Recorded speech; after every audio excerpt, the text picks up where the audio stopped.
I've been thinking a lot about this question that Darcy's posed, how do you connect online? And first thing I thought was, well, hey, with Facebook, I've connected with friends from the past. I've stayed connected with my siblings who live all over the world.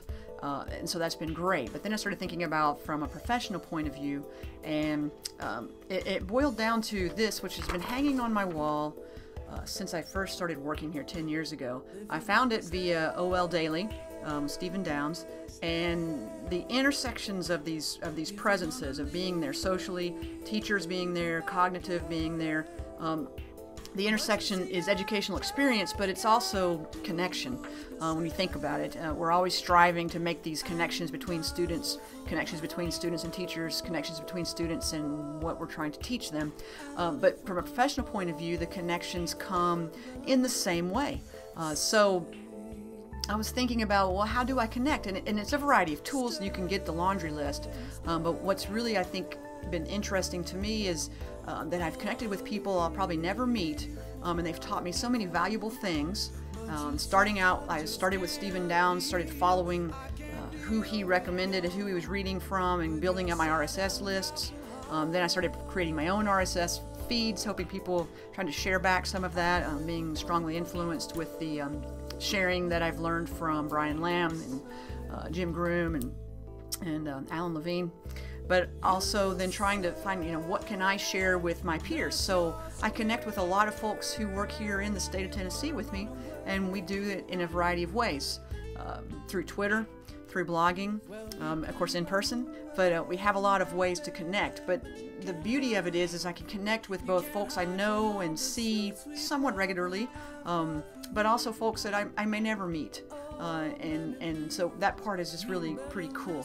A specific example that I keep coming back to when I think about connections and how they work was in Twitter. I paid off my house this spring, was very excited, so I had to get out and, hey, guess what, paid off my house, awesome. And almost immediately Martin Weller replied back, do you mind if I resent you?